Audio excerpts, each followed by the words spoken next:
En 1945, Hans Kammler, uno de los altos oficiales más influyentes y temidos de la SS, se encontraba atrapado en una situación cada vez más desesperada, mientras el Tercer Reich, al que había servido con brutal eficacia, se desmoronaba irremediablemente a su alrededor. Como SS Obergruppenführer, Kammler ejerció un poder inmenso, supervisando la construcción de campos de concentración y encabezando el desarrollo de sistemas de armas avanzadas. En 1944, Heinrich Himmler, convencido de la importancia estratégica del proyecto FI2, persuadió a Adolf Hitler para poner dicho proyecto bajo el control directo de las SS. El 8 de agosto, Hans Kammler reemplazó a Walter Dornberger como director del proyecto. Desde el 31 de enero de 1945, Kammler se convirtió en el jefe de todos los proyectos de misiles. Durante su gestión, Kammler también asumió parcialmente la responsabilidad del uso operativo de los misiles V2 contra los aliados, hasta que el frente de guerra llegó a las fronteras de Alemania. En marzo de 1945, siguiendo parcialmente el consejo de Joseph Goebbels, Hitler comenzó a despojar gradualmente a Hermann Göring de varias potestades relacionadas con el apoyo aéreo, el mantenimiento y el suministro, transfiriéndolas a Kammler. Esto culminó a principios de abril con la elevación de Kammler al puesto de plenipotenciario general del Führer para aviones a reacción. En esos momentos Goebbels vociferaba: «La fe en la victoria final es inquebrantable, y debemos asegurar que nuestros recursos más avanzados estén en las manos adecuadas». El 1 de abril de 1945, Kammler ordenó la evacuación de 500 técnicos de misiles hacia los Alpes. Con el último lanzamiento de un V2 en el frente occidental a finales de marzo, el 5 de abril, Kammler fue asignado por el Oberkommando der Wehrmacht para comandar la defensa de la zona de Nordhausen. Sin embargo, en lugar de defender las instalaciones de misiles, ordenó de inmediato la destrucción de todo el equipo especial V1 en el lugar de almacenamiento de Saik. Kammler fue el último oficial de la SS en recibir una promoción al rango de SS Obergruppenführer, con fecha de efectividad el 1 de marzo de 1945. En sus propias palabras, en tiempos de desesperación, la lealtad y la eficiencia son nuestras armas más valiosas. En los últimos días de la guerra, cuando las fuerzas aliadas se acercaban a Alemania, el rastro de Kammler se enfrió repentinamente. La última visión confirmada del general de las SS fue el 17 de abril de 1945, menos de 3 semanas antes de la rendición incondicional de Alemania. Desde ese momento, el destino de Kammler se envolvió en misterio, generando una multitud de teorías y especulaciones que persisten hasta hoy. Una teoría prevalente sugiere que Kammler, enfrentado a una captura inminente y la perspectiva de ser juzgado por sus crímenes, eligió quitarse la vida.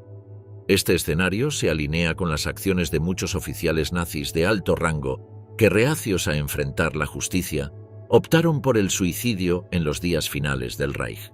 Sin embargo, la ausencia de un cuerpo o de cualquier evidencia concreta de suicidio ha llevado a algunos historiadores e investigadores a proponer posibilidades más intrigantes.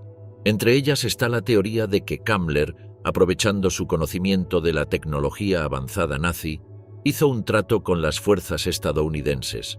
¿Pudo Kammler, con su conocimiento íntimo de los programas de armas nazis, haber sido uno de los que se les concedió una nueva vida en América?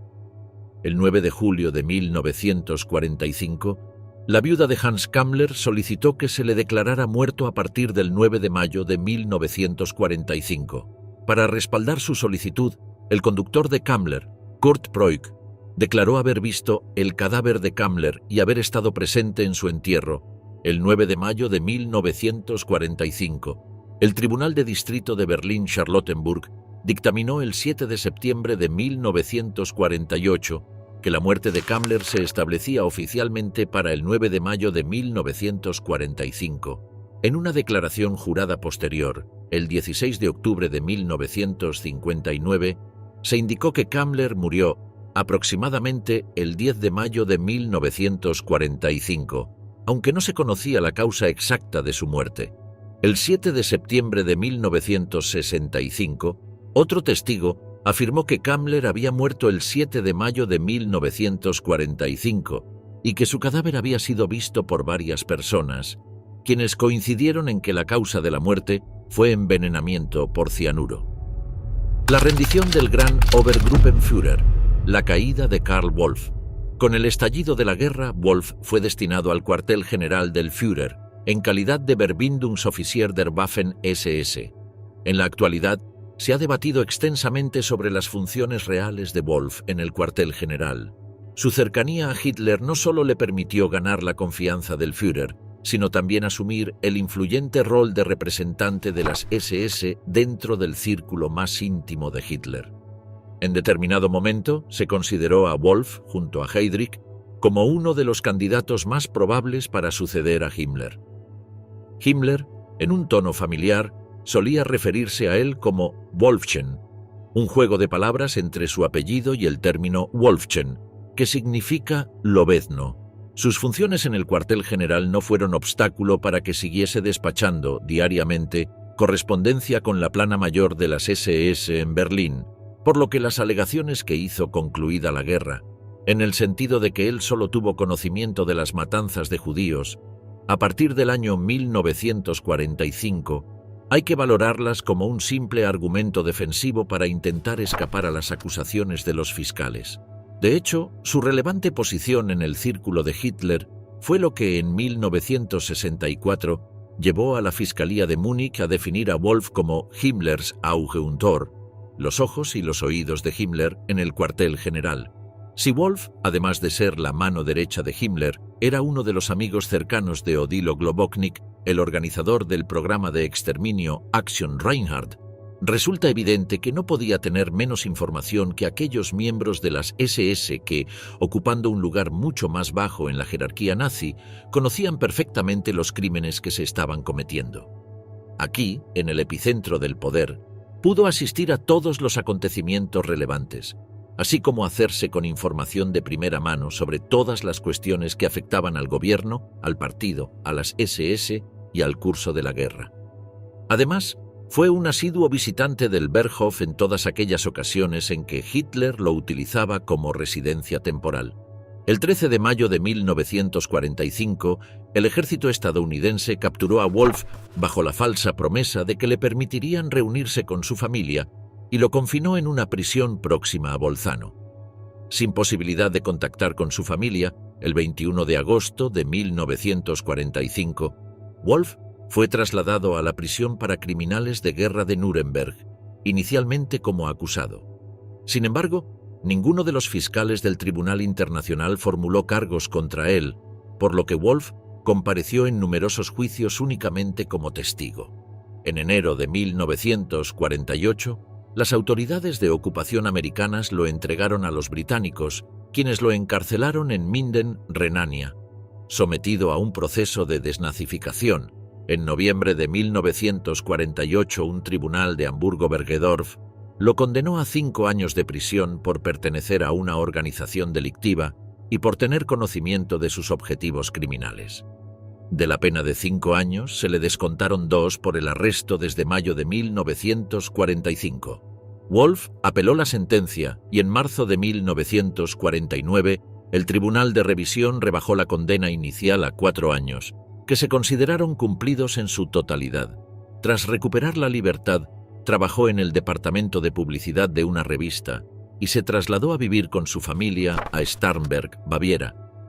A raíz de la expectación creada por el juicio contra Adolf Eichmann en Jerusalén, Wolff cometió el error de publicar en la prensa varios artículos sobre Heinrich Himmler, en los que afirmó que solo había tenido conocimiento de las matanzas de judíos a partir de marzo de 1945 y por referencias de terceras personas. Como consecuencia de las declaraciones de Wolff y las cartas de respuesta que sus artículos generaron, la justicia alemana comenzó a investigar su participación en los crímenes nazis. El 18 de enero de 1962, un juzgado de Weilheim emitió una orden de detención contra él por su implicación en el asesinato de cientos de miles de judíos, derivada de sus conversaciones con representantes del Reichsverkehrsministerium para solucionar la escasez de vagones necesarios para el transporte ferroviario de los judíos hacia los campos de exterminio. El juzgado de Weilheim remitió el caso a un tribunal de Múnich, donde Wolf fue encarcelado en la prisión de Múnich-Stadelheim.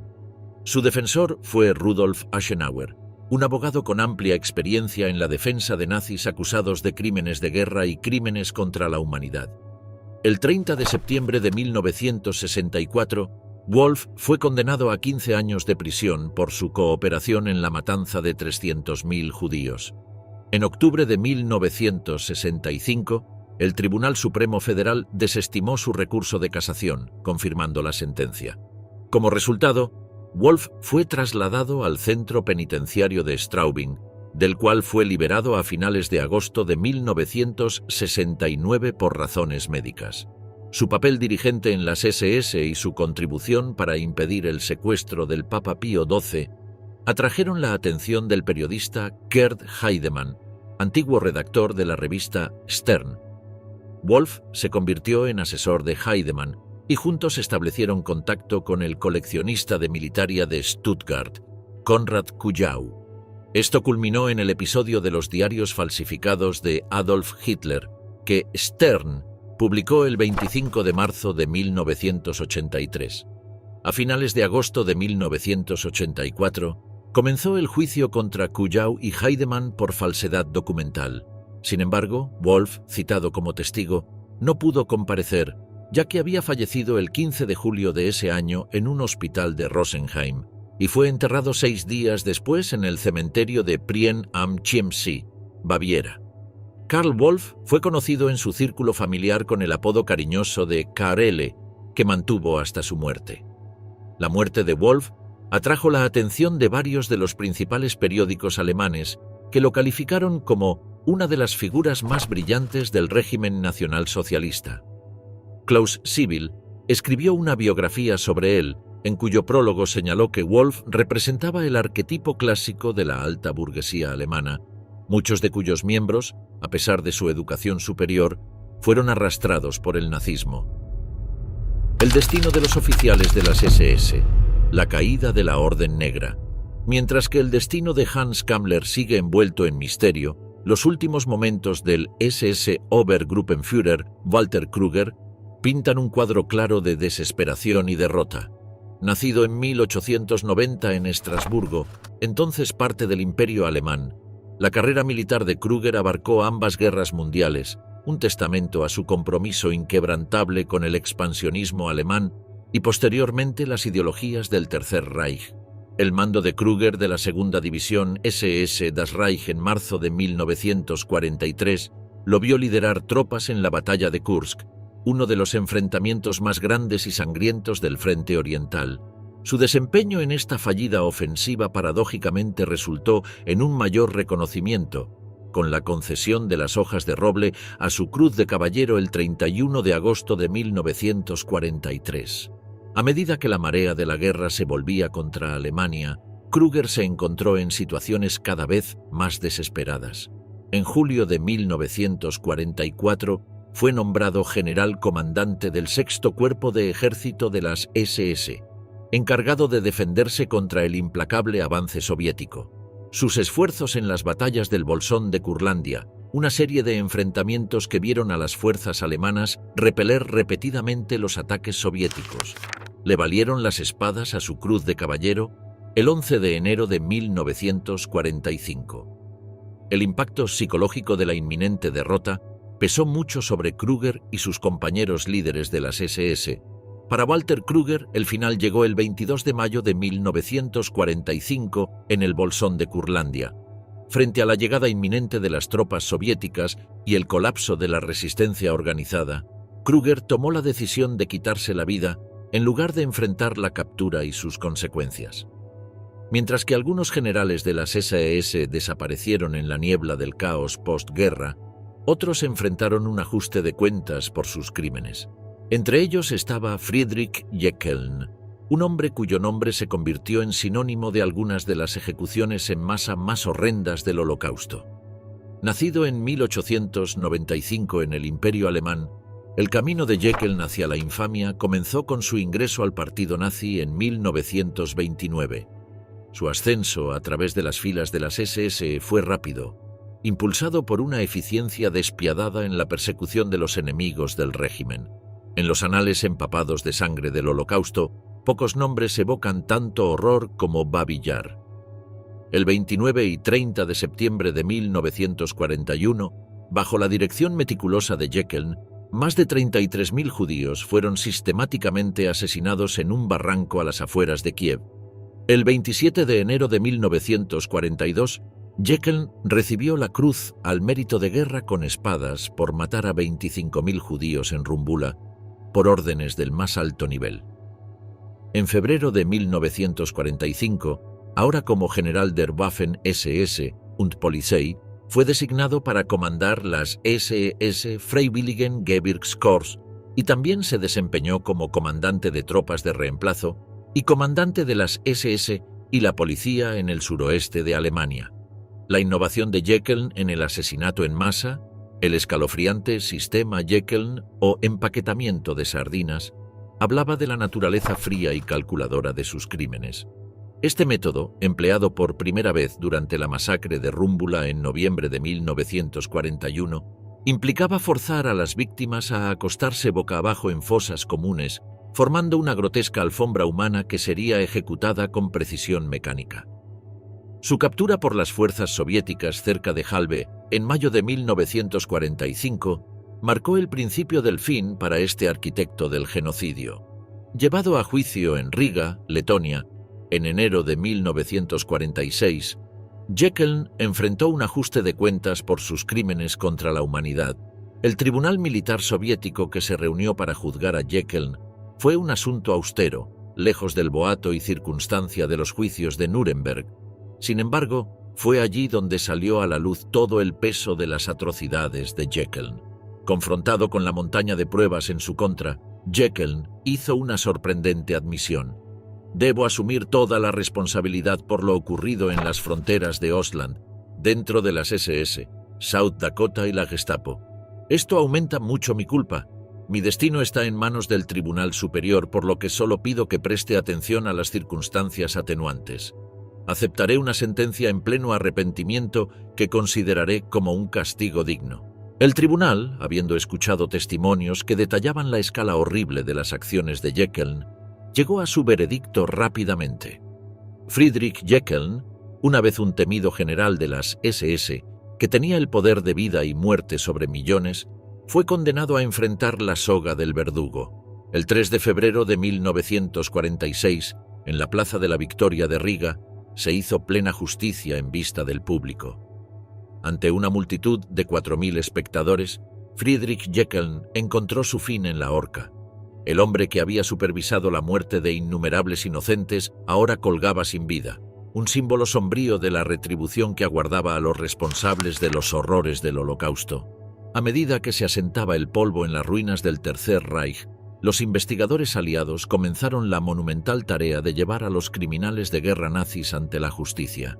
El nombre de Otto Rasch ascendió rápidamente a la cima de su lista. Su papel como comandante del Einsatzgruppe C lo había colocado en el epicentro de algunas de las atrocidades más horribles cometidas en el frente oriental. La escala de los crímenes cometidos por el Einsatzgruppe C bajo el mando de Rasch era abrumadora. Solo en Ucrania, la unidad fue responsable de algunas de las masacres más infames del Holocausto. Los campos de muerte de Babi Yar se erigían como un testamento sombrío de la eficiencia de la maquinaria asesina de Rasch. Más de 33.000 judíos fueron asesinados sistemáticamente allí en septiembre de 1941, sus cuerpos cayendo en el barranco que se convertiría en su tumba sin marcar. Los métodos empleados por Rasch eran tan brutales como metódicos. Personalmente, supervisaba las operaciones para asegurar la máxima eficiencia en la sombría tarea del asesinato en masa. Su unidad utilizaba una variedad de técnicas de asesinato, desde fusilamientos públicos que aterrorizaban a las poblaciones locales hasta el uso de camionetas de gas que convertían el simple acto de respirar en una sentencia de muerte. A medida que los aliados se preparaban para llevar ante la justicia a los arquitectos del Holocausto, Rasch parecía destinado a enfrentar todo el peso de la justicia internacional. Las pruebas en su contra eran abrumadoras, su culpabilidad aparentemente indiscutible. Sin embargo, a medida que se acercaba su día de ajuste de cuentas, la historia de Rasch tomó un giro inesperado. En el periodo previo a lo que prometía ser uno de los juicios más significativos de los criminales de guerra nazis, la salud de Otto Rasch comenzó a deteriorarse rápidamente. A medida que se desarrollaba el drama judicial en Nuremberg, Rasch estaba conspicuamente ausente del banquillo. Sus abogados presentaron pruebas de una grave enfermedad que, según ellos, lo incapacitaría para ser juzgado. El tribunal, enfrentado a testimonios médicos que atestiguaban la grave condición de Rasch, tomó una decisión que resultaría controvertida durante años. En febrero de 1948 fue declarado incapaz de ser sometido a juicio debido a la enfermedad de Parkinson, a causa de la cual murió el 1 de noviembre de ese mismo año. Rasch hablaba fluidamente el inglés, francés e italiano, además de su natal alemán. Odilo Globoknik, un destino de cianuro y secretos. La escala de los crímenes de Globoknik era abrumadora.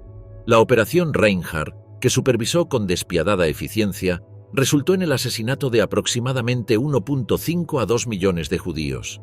Los métodos empleados en estos campos fueron diseñados para la máxima eficiencia en el asesinato, con las víctimas a menudo enviadas a las cámaras de gas dentro de unas pocas horas de su llegada.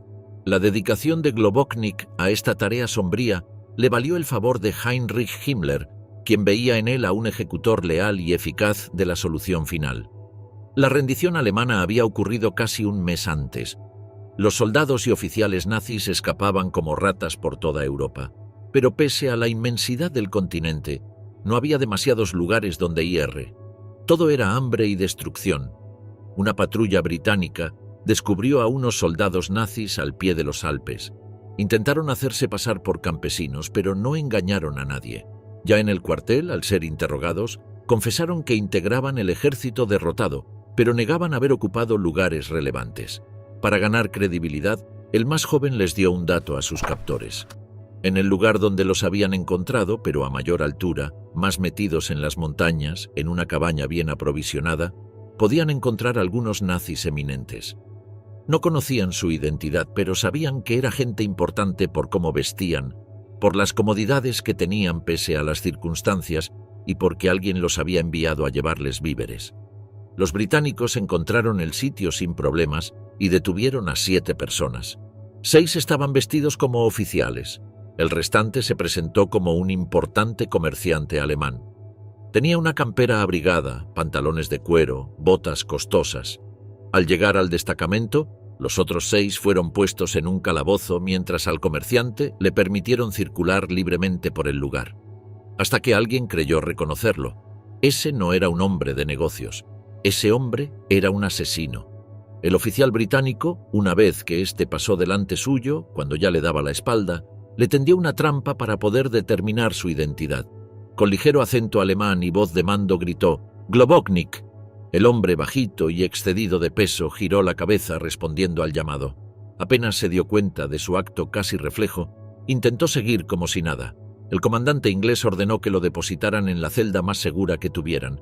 Habían dado con el responsable de los campos de exterminio nazis, pero mientras era llevado a su confinamiento, Odilo Globoknik, en un movimiento rápido, se metió algo en la boca y cerró con fuerza sus mandíbulas, ayudándose con las manos. Cayó casi de inmediato y en el suelo se sacudió. Su piel se tornó violácea. Había mordido la pastilla de cianuro. Alguien lo definió como la persona más vil de la organización más vil que alguna vez existió. Un ser despreciable, con una avidez única por matar, un apetito asesino inagotable. Odilo Globoknik se vanagloriaba de ser el nazi que más judíos había eliminado. Él fue el que se encargó de la construcción y funcionamiento de los campos de exterminio, de Belzec, Sobibor y Treblinka. Globoknik era un corrupto que había sido echado como funcionario, pero su osadía, falta de límites y cercanía con Himmler le habían devuelto poder.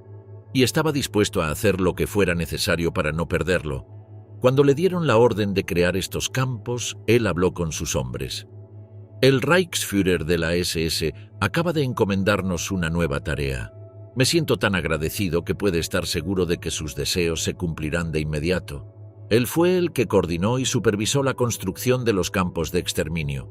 Belzec no tenía hornos crematorios, pero sí cámaras de gas. El método que Globoknik eligió fue el del dióxido de carbono. Sus hombres mataban miles de judíos polacos y rusos por hora. Después de unos meses en funcionamiento, dio la orden de hacer nuevas cámaras de gas en las que entraban 2000 personas en cada una. Se calcula que solo en Belzec asesinaron a 600.000 judíos. Odilo Globoknik fue enterrado, sin ceremonia, en un descampado del otro lado de los muros de la iglesia. La caída del carnicero, el brutal fin de Dirlewanger. Nacido en 1895 en Würzburg, el camino de Dirlewanger hacia la infamia comenzó mucho antes del ascenso del Tercer Reich. Veterano de la Primera Guerra Mundial, emergió de ese conflicto como un teniente condecorado, su pecho adornado con ambas clases de la Cruz de Hierro. Pero bajo la apariencia de honor militar se escondía un individuo profundamente perturbado, descrito por sus contemporáneos como un fanático violento y alcohólico, mentalmente inestable. En los tumultuosos años posteriores a la derrota de Alemania, Dirlewanger encontró propósito en las filas de los Freikorps, grupos paramilitares de derecha que prefiguraban la brutalidad por venir. Su descenso a la depravación se aceleró en 1934 cuando fue condenado por violar a una niña de 13 años de la Liga de Muchachas Alemanas. Este acto atroz le costó su doctorado, su membresía en el partido nazi y su libertad por 2 años. Sin embargo, el insaciable apetito del régimen nazi por la violencia le brindó a Dirlewanger una oportunidad de redención. En 1940 fue admitido en las SS y se le dio el mando de una unidad especial que se volvería infame como la Brigada Dirlewanger. Inicialmente compuesta por cazadores furtivos convictos, esta unidad evolucionó hasta convertirse en una colección de criminales endurecidos y sádicos, desatados en Europa del Este con efectos devastadores. Las atrocidades cometidas por Dirlewanger y sus hombres en Polonia y Bielorrusia desafían la comprensión. En Bielorrusia emplearon una táctica particularmente espantosa, apiñando a civiles en graneros antes de prenderles fuego. Durante el levantamiento de Varsovia, las acciones de la brigada alcanzaron nuevas alturas de barbarie. Los hospitales fueron incendiados con pacientes aún dentro, mientras las enfermeras y los médicos soportaban tormentos indecibles antes de ser ejecutados. A medida que el Tercer Reich se derrumbaba, Dirlewanger, como muchos de sus compañeros oficiales de las SS, intentó desaparecer en el caos de la derrota. El 1 de junio de 1945, su suerte se agotó. A pesar de disfrazarse con ropa civil y asumir una identidad falsa, fue reconocido por un antiguo prisionero de un campo de concentración y arrestado de inmediato. El testimonio del teniente de la Luftwaffe Anton Füssing, quien compartió una celda con Dirlewanger, ofrece una visión impactante de la última ordalía del oficial de las SS. Füssing relató ver heridas abiertas sangrantes en el rostro de Dirlewanger y su cuerpo entero cubierto de verdugones sangrantes. Cada noche, Dirlewanger era arrastrado de su celda para enfrentar la ira de sus captores, sus gritos agonizantes resonando por los pasillos de la prisión. El 7 de junio de 1945, apenas 6 días después de su captura, el reinado de terror de Oskar Dirlewanger llegó a un final ignominioso. La causa oficial de la muerte se registró como un ataque al corazón, pero la verdad era mucho más brutal. Golpeado sin cesar por los guardias polacos en busca de venganza por sus camaradas caídos, el cuerpo maltrecho de Dirlewanger finalmente sucumbió al abuso. En la muerte, como en la vida, Dirlewanger permaneció una figura de controversia y especulación oscura. Durante años persistieron rumores de que de alguna manera había sobrevivido y encontrado refugio en Egipto, sirviendo en el ejército de ese país. Estos susurros de escape solo se silenciaron en 1960, cuando sus restos fueron exhumados e identificados positivamente, confirmando de una vez por todas que el temido oficial de las SS había encontrado su fin en esa prisión polaca. Richard Glucks, el siniestro arquitecto de los campos de concentración. Entre estos arquitectos del horror, pocos proyectan una sombra más larga que Richard Glucks, el hombre que supervisó la vasta red de campos de concentración que se convirtió en sinónimo del Holocausto. Nacido en 1889 en Odenkirchen, Alemania, el viaje de Glucks hacia el corazón del mal nazi comenzó con su adhesión al partido en 1930 y en las SS 2 años después. Para 1936 había ascendido a una posición de inmenso poder y responsabilidad, convirtiéndose en jefe de personal de Theodor Eicke, el inspector de campos de concentración. El 18 de noviembre de 1939, al estallar la Segunda Guerra Mundial en Europa, Glücks asumió el puesto de su mentor, sucediendo a Eicke como inspector de campos de concentración. Este ascenso lo impulsó a una posición donde sus decisiones impactarían directamente las vidas y muertes de millones. Bajo su atenta mirada, el sistema de campos de concentración se expandió rápidamente. El ascenso de Glücks a través de las filas de las SS fue meteórico. Para 1941 había alcanzado el rango de SS Brigadeführer y 2 años después fue ascendido a SS Gruppenführer y Generalleutnant de las Waffen-SS. A medida que la guerra avanzaba, Glücks se involucró cada vez más en la implementación de la solución final, trabajando estrechamente con Oswald Pohl para orquestar el asesinato en masa de judíos europeos. Su participación en una reunión de planificación con Heinrich Himmler en julio de 1942 sobre el tema de experimentos médicos en prisioneros de los campos revela la profundidad de su implicación en los crímenes más atroces del régimen.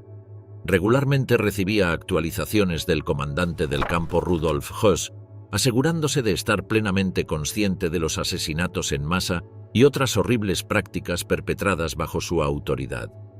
Fue Glücks quien propuso Auschwitz como un sitio adecuado para un nuevo campo de concentración a Himmler y Reinhard Heydrich el 21 de febrero de 1940, poniendo en marcha la creación de lo que se convertiría en el campo de exterminio más infame de la historia.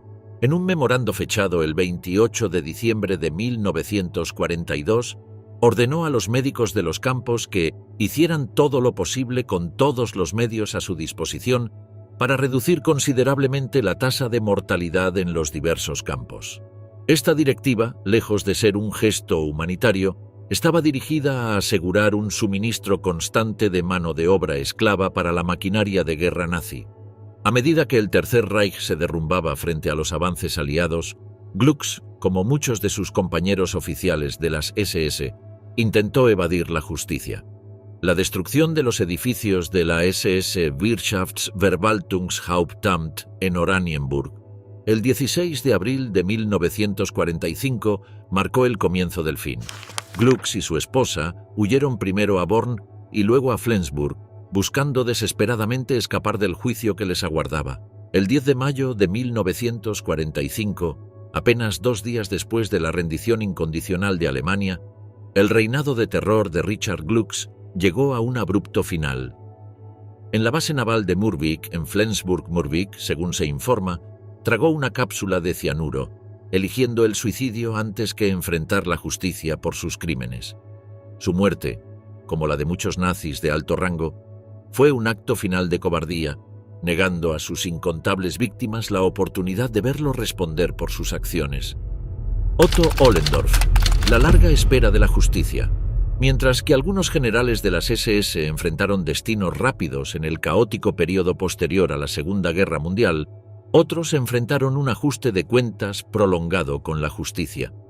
Entre estos se encontraba Otto Ollendorf, un hombre cuyas acciones durante la guerra lo perseguirían durante años después de la derrota de Alemania. Como comandante de la Einsatzgruppe D, Ollendorf supervisó una campaña de asesinato en masa que dejó decenas de miles de muertos en el sur de Ucrania y Crimea. Su destino se convertiría en un testamento a las lentas y minuciosas ruedas de la justicia postguerra. La invasión de la Unión Soviética en junio de 1941 empujó a Ollendorf a un rol que definiría su legado de brutalidad. Nombrado comandante de la Einsatzgruppe D, lideró uno de los 4 escuadrones de la muerte móviles encargados de exterminar a judíos, romaníes y comisarios políticos soviéticos en la estela del avance del ejército alemán. Bajo el mando de Ollendorf, el Einsatzgruppe D operó en el sur de Ucrania y Crimea, dejando un rastro de fosas comunes y comunidades destrozadas a su paso. Los métodos empleados por Ollendorf y sus hombres eran tan eficientes como horribles. Las víctimas eran reunidas bajo el pretexto de reasentamiento, despojadas de sus bienes y transportadas a sitios de ejecución. Allí, enfrentaban la muerte a manos de múltiples tiradores, una técnica que Ollendorff implementó para difuminar la responsabilidad personal entre sus verdugos. Cuando Himmler ordenó más tarde el uso de camionetas de gas para matar a mujeres y niños, Ollendorff cumplió, aunque algunos de sus hombres preferían los disparos, encontrando la tarea de descargar cuerpos de las camionetas psicológicamente angustiante. Las justificaciones de Ollendorff para sus acciones revelaron la profundidad de la perversión moral de la ideología nazi.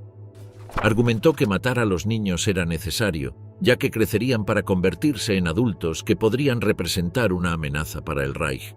Esta lógica escalofriante sustentó el asesinato sistemático de comunidades enteras, con el Einsatzgruppe D reportando el asesinato de 90.000 personas, principalmente judíos, entre junio de 1941 y junio de 1942.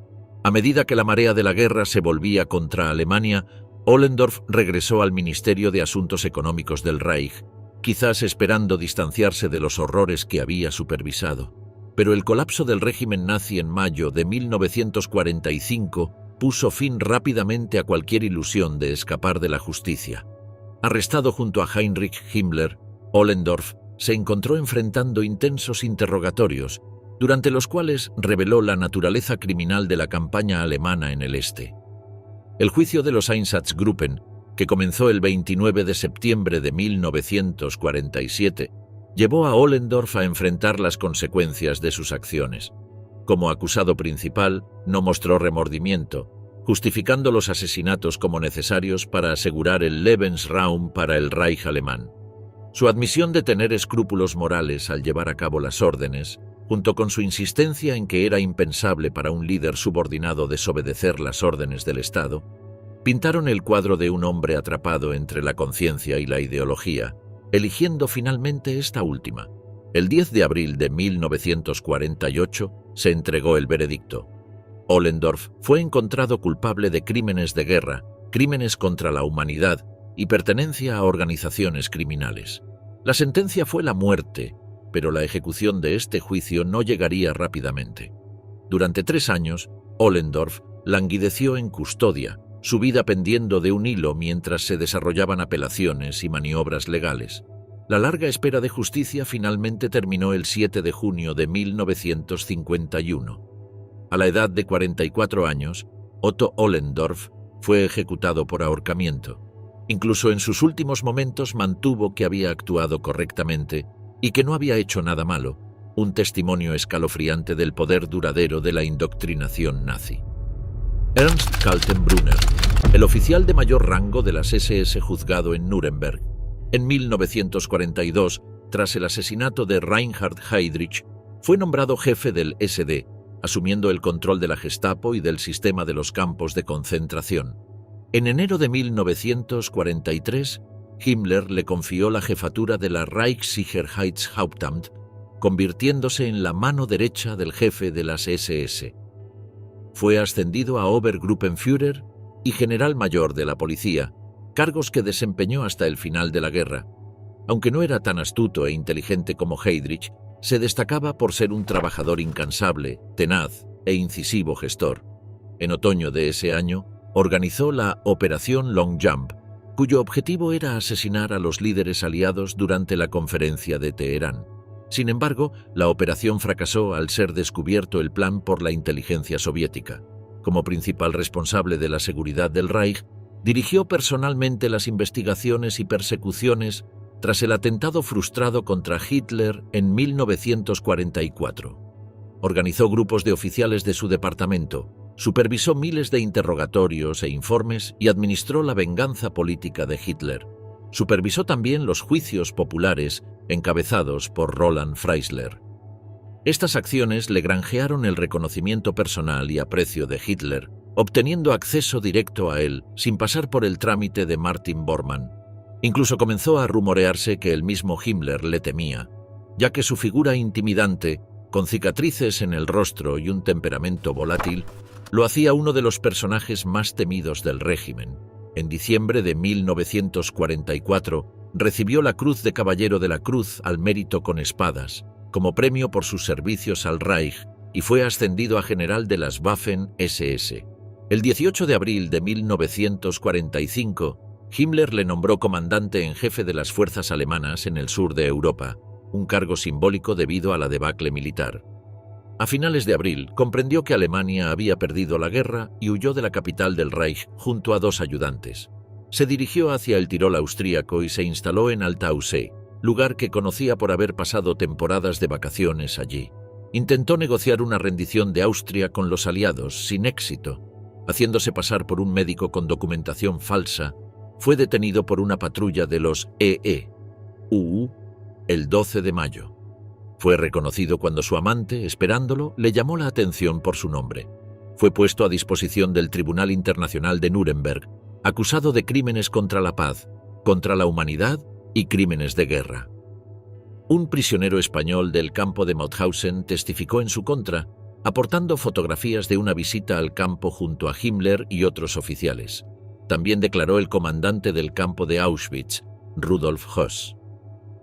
Durante las primeras sesiones del juicio sufrió episodios de hemorragias subaracnoideas y fue ingresado en un hospital. Su abogado, Kurt Kaufmann, solicitó su absolución por motivos de salud, pero los médicos forenses informaron que su estado comenzaba a mejorar, por lo que el tribunal rechazó la solicitud. En su defensa, alegó que su papel como jefe de la Reichssicherheitshauptamt era solo nominal y que únicamente estaba comprometido en asuntos de espionaje e inteligencia, negando conocimiento de los planes de Hitler respecto a la guerra y la solución final.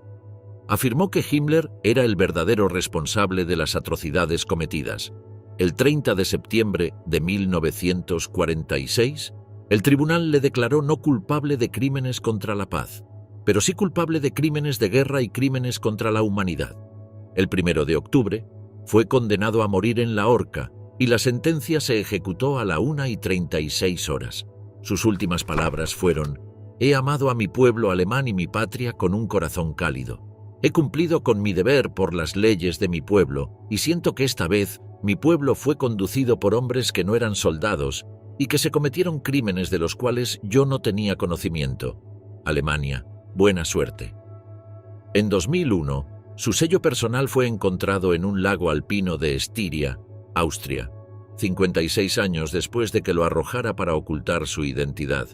Fue recuperado por un turista holandés que se encontraba de vacaciones en el lugar.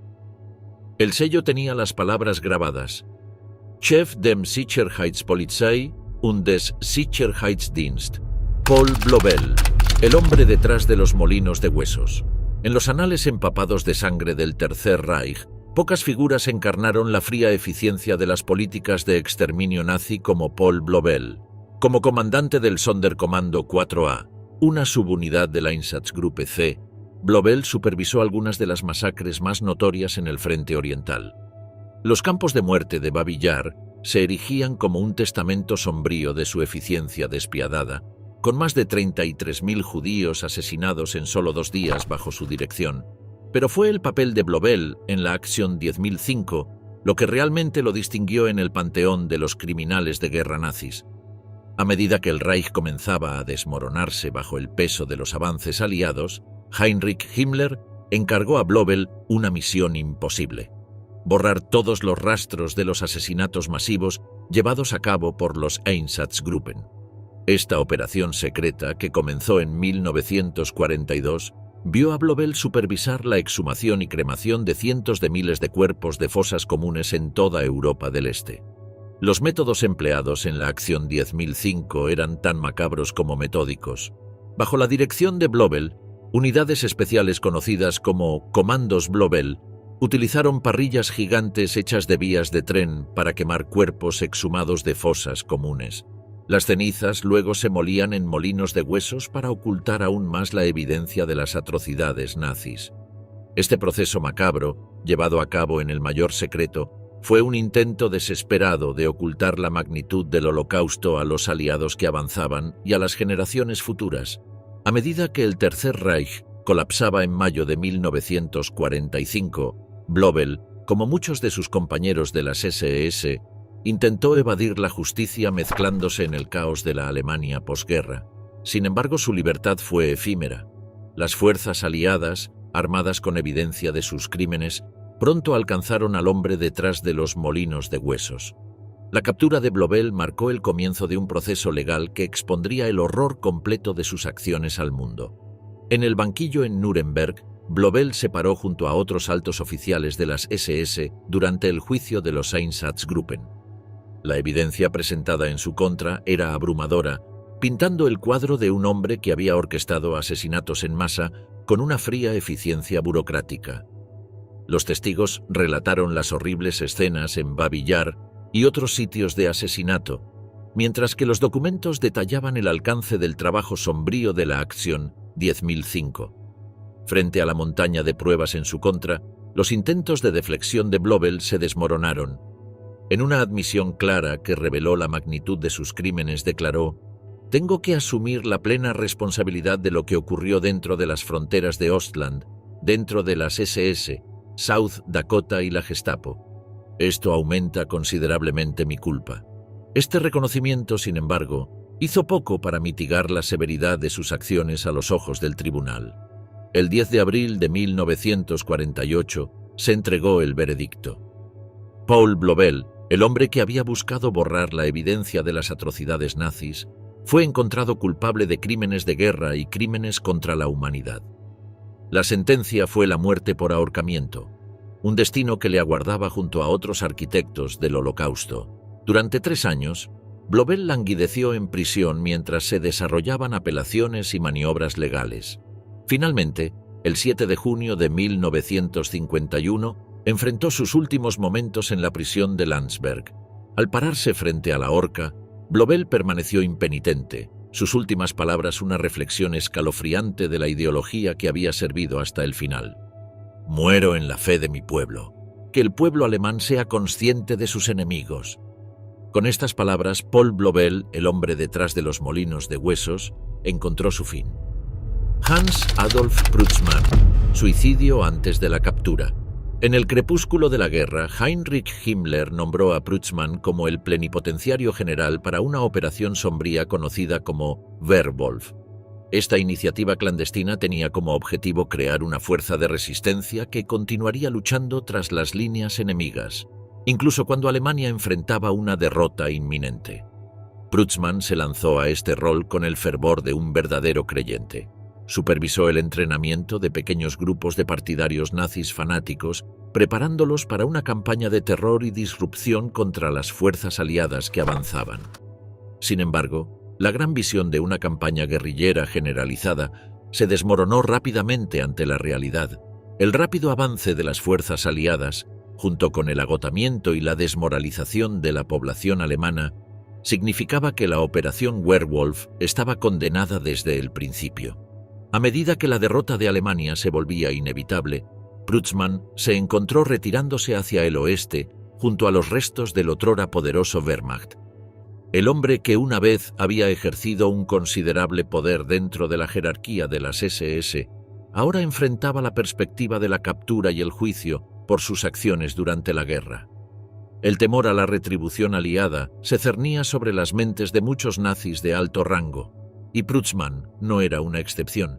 Las circunstancias exactas de la captura de Prützmann siguen siendo inciertas. Lo que se sabe es que el 21 de mayo de 1945, apenas semanas después de la rendición incondicional de Alemania, la fuga de Prützmann llegó a un final abrupto. Acorralado por las fuerzas aliadas, el arquitecto de la fallida operación Werwolf enfrentó un momento de ajuste de cuentas. En lugar de rendirse y enfrentar el juicio por sus crímenes, Prützmann tomó una decisión fatal. En un último acto de desafío, Hans Adolf Prützmann eligió quitarse la vida. El suicidio de Prützmann tuvo implicaciones significativas para la búsqueda de justicia postguerra. Su muerte significó que información valiosa sobre el funcionamiento interno de las SS y la fallida operación Werwolf nunca saldría a la luz. Leonardo Conti. El fin del ministro de Salud nazi. Como líder de salud del Reich, Conti ejerció una enorme influencia sobre las políticas de salud del Tercer Reich, utilizando su posición para implementar algunas de las prácticas más abominables del régimen. Su implicación en el notorio programa Action T4 lo colocó en el epicentro de la campaña de eutanasia nazi, un esfuerzo sistemático para exterminar a aquellos considerados indignos de vivir debido a discapacidades mentales o físicas. Bajo la supervisión de Conti, el programa de eutanasia se transformó de un concepto teórico en una realidad horrenda. Los hospitales y centros de atención, que alguna vez fueron lugares de curación y compasión, se convirtieron en sitios de asesinato en masa. La planificación meticulosa y la administración de Conti aseguraron el funcionamiento fluido de esta maquinaria de muerte, con miles de individuos vulnerables cayendo víctimas del retorcido concepto de higiene racial de los nazis. Los métodos empleados en el programa de eutanasia eran tan diversos como horribles.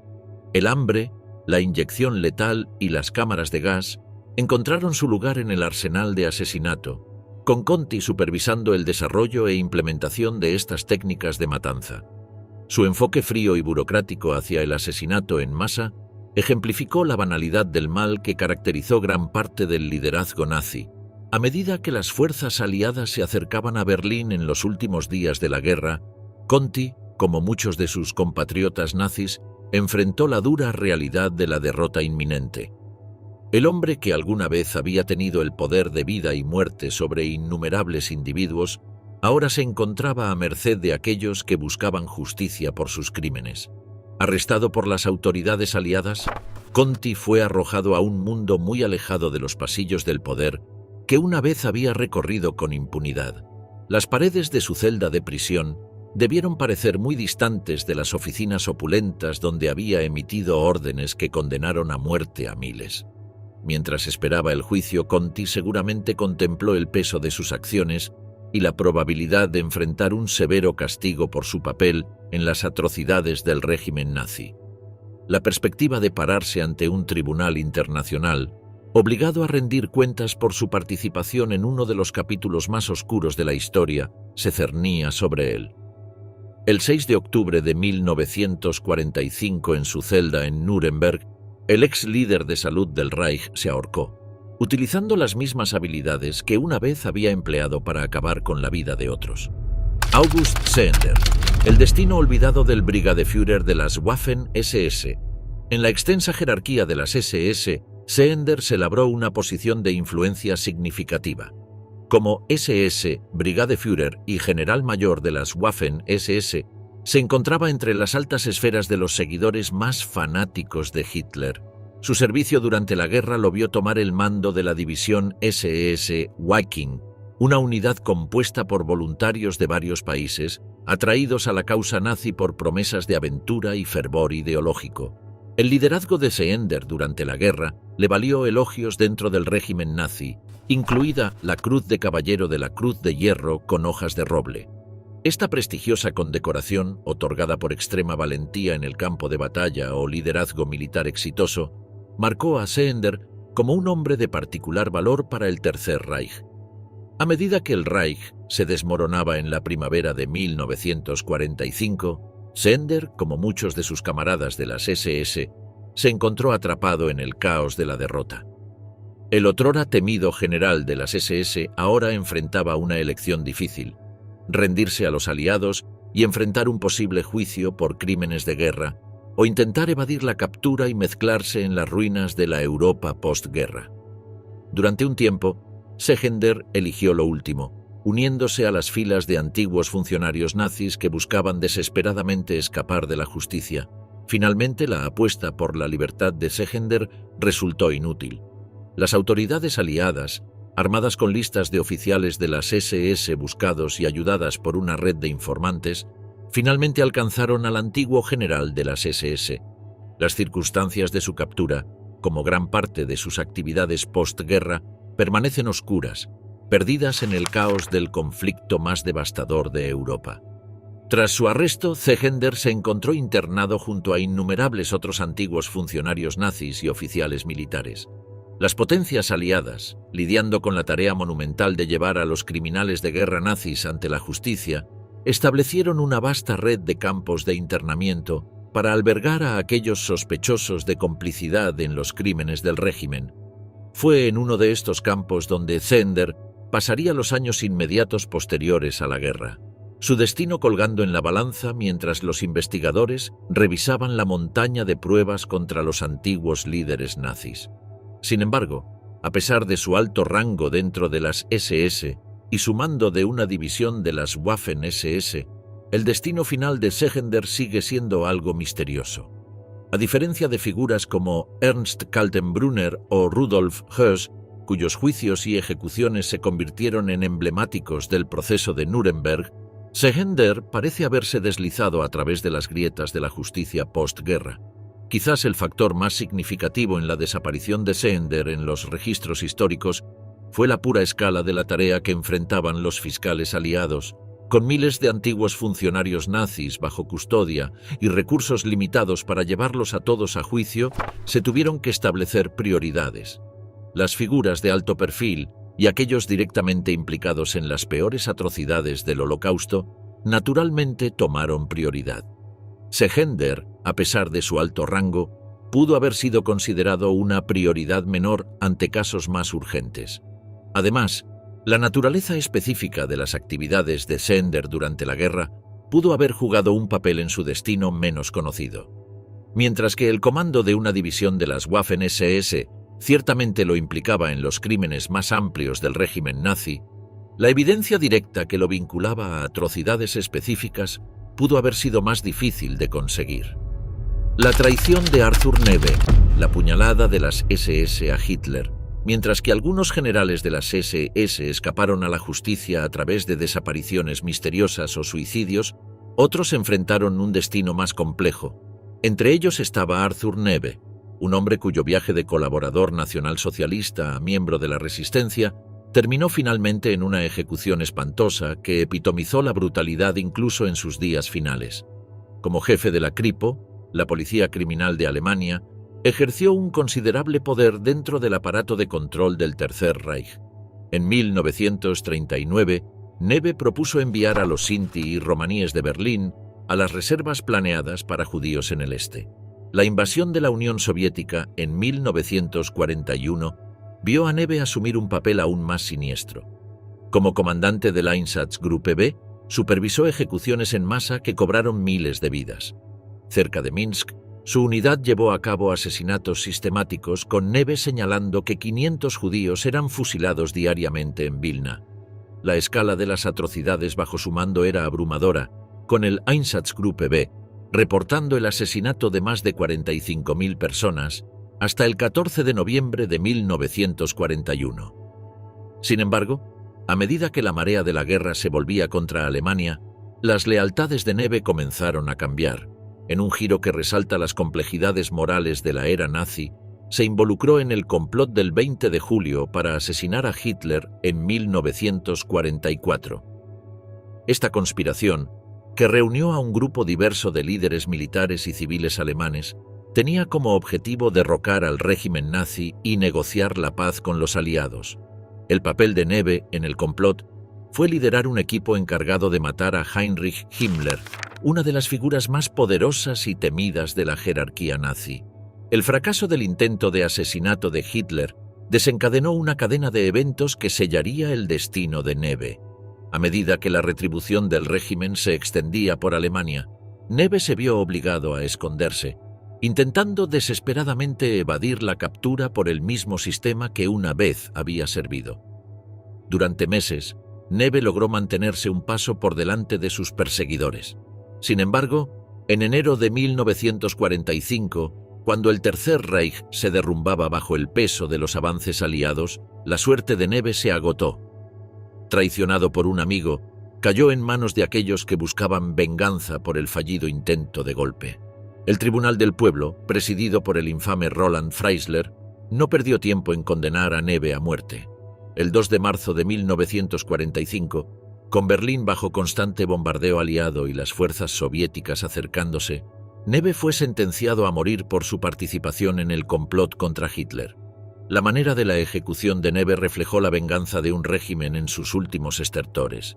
El 21 de marzo de 1945, en la prisión de Plötzensee de Berlín, Arthur Neve encontró un final espantoso. Siguiendo las órdenes específicas de Hitler de que los culpables deberían ser colgados como ganado, Neve fue ejecutado colgándolo de un gancho de carne, un método diseñado para prolongar el sufrimiento y humillar al condenado.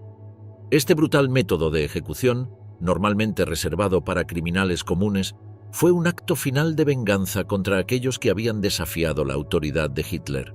El uso de ganchos de carne para colgar a los conspiradores fue una degradación deliberada, despojándolos de dignidad incluso en la muerte. Karl Hermann Frank. El destino final de su ejecución pública en Praga. Tras el asesinato de Reinhard Heydrich, Frank desató una tormenta de venganza sobre el pueblo checo. Bajo su mando, las fuerzas de las SS y la policía descendieron sobre el pueblo de Lidice, transformándolo en un infierno de muerte y destrucción. La brutalidad de la operación fue asombrosa. Todos los hombres mayores de 15 años fueron ejecutados en el acto. Las mujeres fueron enviadas a campos de concentración y la mayoría de los niños fueron asesinados o enviados para su germanización. A medida que las fuerzas aliadas cerraban sobre el régimen nazi colapsante, Frank se encontró atrapado en una red de su propia creación. Su captura marcó el comienzo de un proceso legal que expondría la magnitud completa de sus acciones al mundo.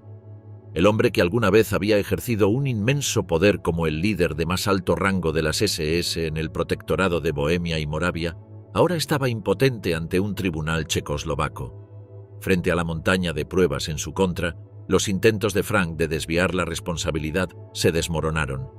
En una admisión clara que reveló la magnitud de sus crímenes, declaró: «Tengo que asumir la plena responsabilidad de lo que ocurrió dentro de las fronteras de Ostland, dentro de las SS, South Dakota y la Gestapo. Esto aumenta considerablemente mi culpa». Este reconocimiento, sin embargo, hizo poco para mitigar la severidad de sus acciones a los ojos del tribunal. El veredicto, cuando llegó, no sorprendió a nadie. Karl Hermann Frank fue encontrado culpable de crímenes de guerra y crímenes contra la humanidad.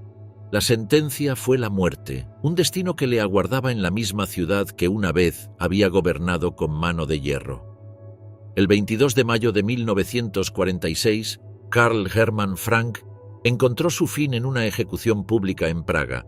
La decisión de llevar a cabo la sentencia a la vista del público fue deliberada, destinada a servir como un momento catártico para una nación que había sufrido enormemente bajo la ocupación nazi. Miles se reunieron para presenciar los últimos momentos del hombre que había traído tanto sufrimiento a su tierra. Caídos en la sombra, el oscuro legado de los generales de las Waffen-SS.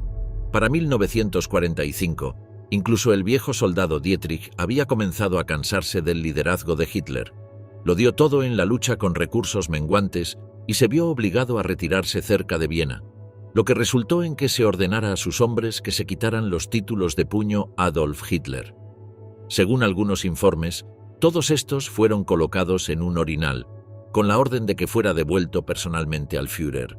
Un día después del cese al fuego final en el oeste, Dietrich y su familia se rindieron a los estadounidenses en Austria. Como comandante establecido de la Leibstandarte, Dietrich fue acusado de varios delitos en los juicios de Nuremberg, incluida la masacre de Malmedy. Inicialmente condenado a cadena perpetua, esta pena fue luego reducida a 25 años tras el testimonio de compañeros oficiales. Al final, fue un hombre libre después de cumplir 10 años. Esto no duró mucho, ya que las autoridades alemanas se apresuraron a acusarlo, de manera bastante extraña, por su papel durante las luchas internas nazis en la noche de los cuchillos largos. Habiendo cumplido la mayor parte de una sentencia de 19 meses, Dietrich fue finalmente liberado el 2 de febrero de 1958. Dietrich se mantuvo cercano a sus hombres después de su liberación y jugaría un papel significativo en la formación de la Hilfsgemeinschaft auf Gegenseitigkeit der Angehörigen der ehemaligen Waffen-SS.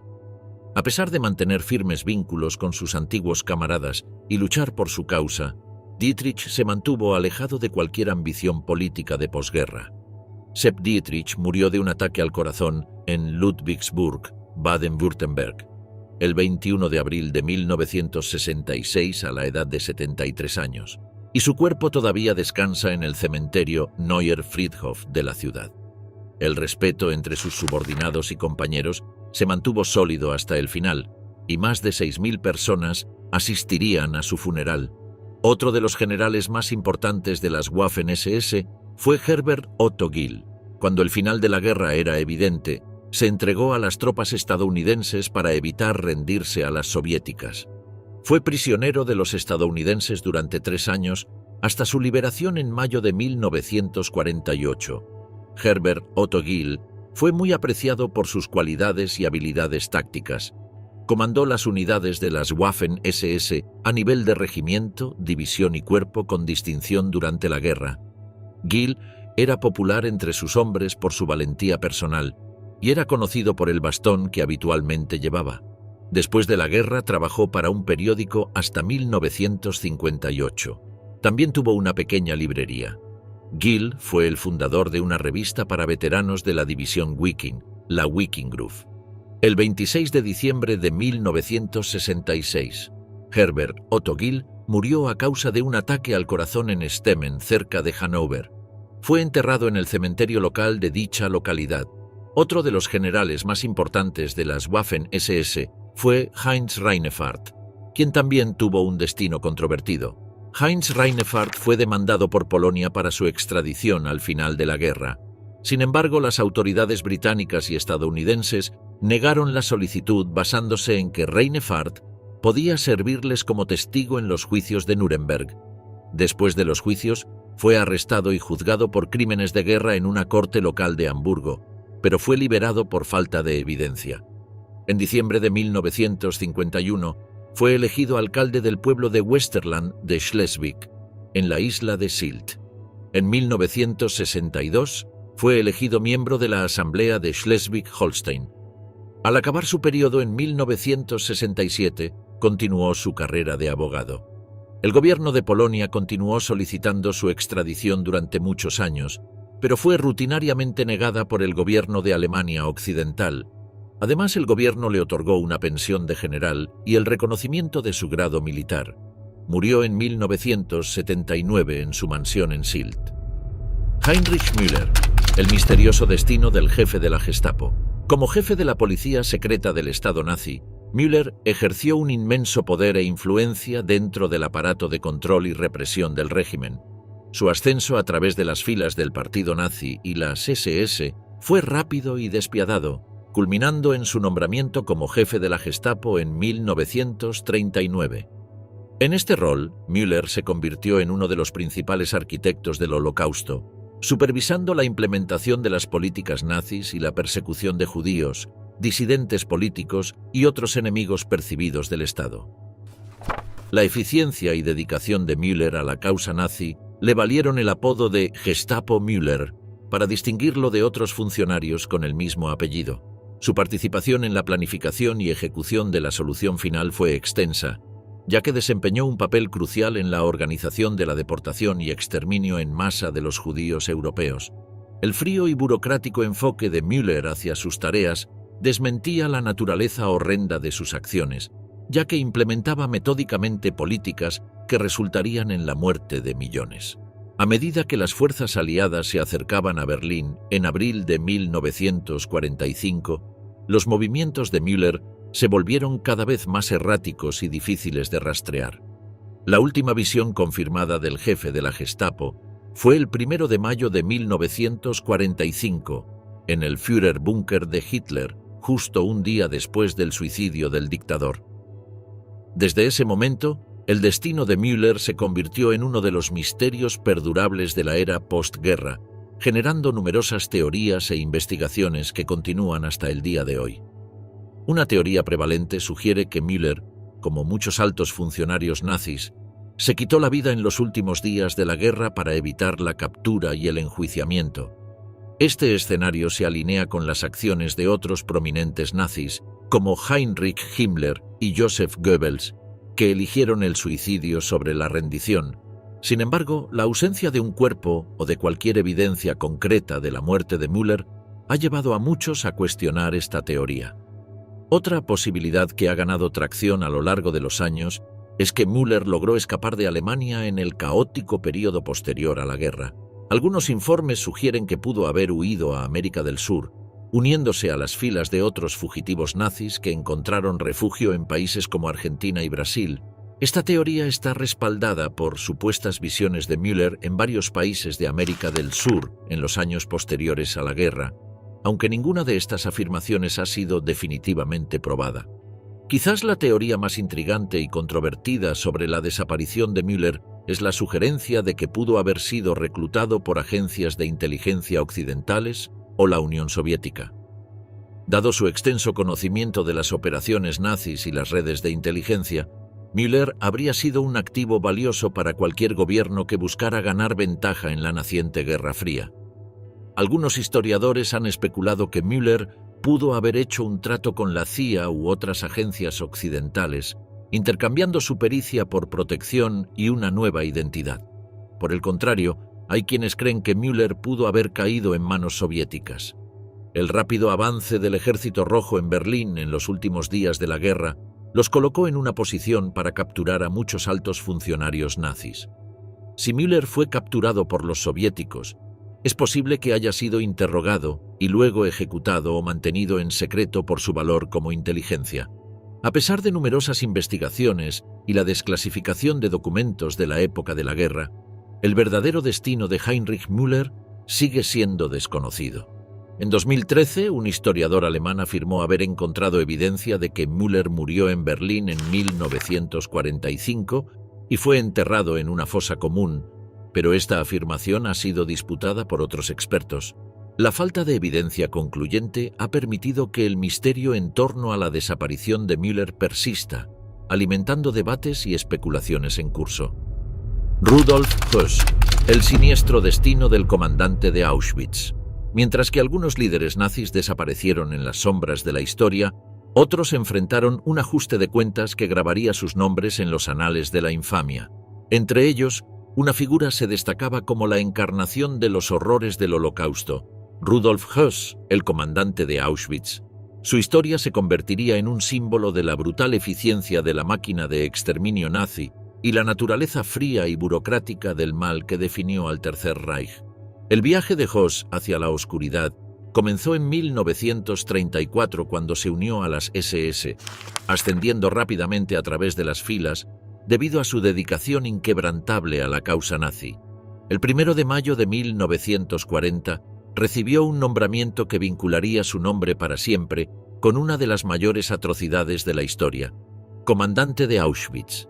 Bajo la dirección meticulosa de Höss, Auschwitz se transformó de un campo de concentración relativamente pequeño en un vasto complejo de muerte, abarcando 3 campos principales: Auschwitz I, el centro administrativo, Auschwitz-Birkenau, el campo de exterminio, y Auschwitz III Monowitz, un campo de trabajo.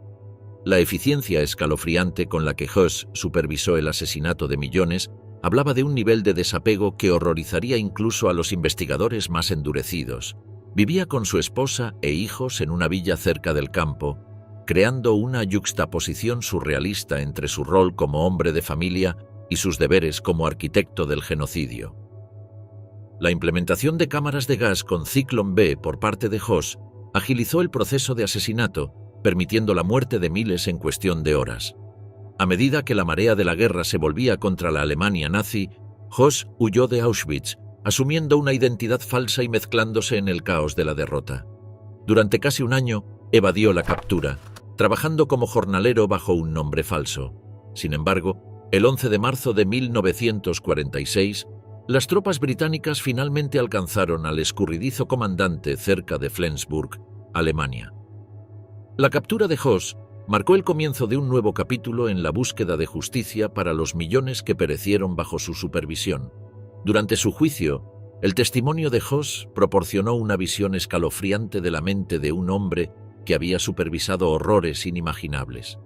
Comandé a Auschwitz hasta el 1 de diciembre de 1943 y estimó que al menos 2.500.000 de víctimas fueron ejecutadas y exterminadas allí por gasificación y quema, y al menos otro 500.000 sucumbieron al hambre y las enfermedades, haciendo un total de muertos de alrededor de 3 millones, declaró.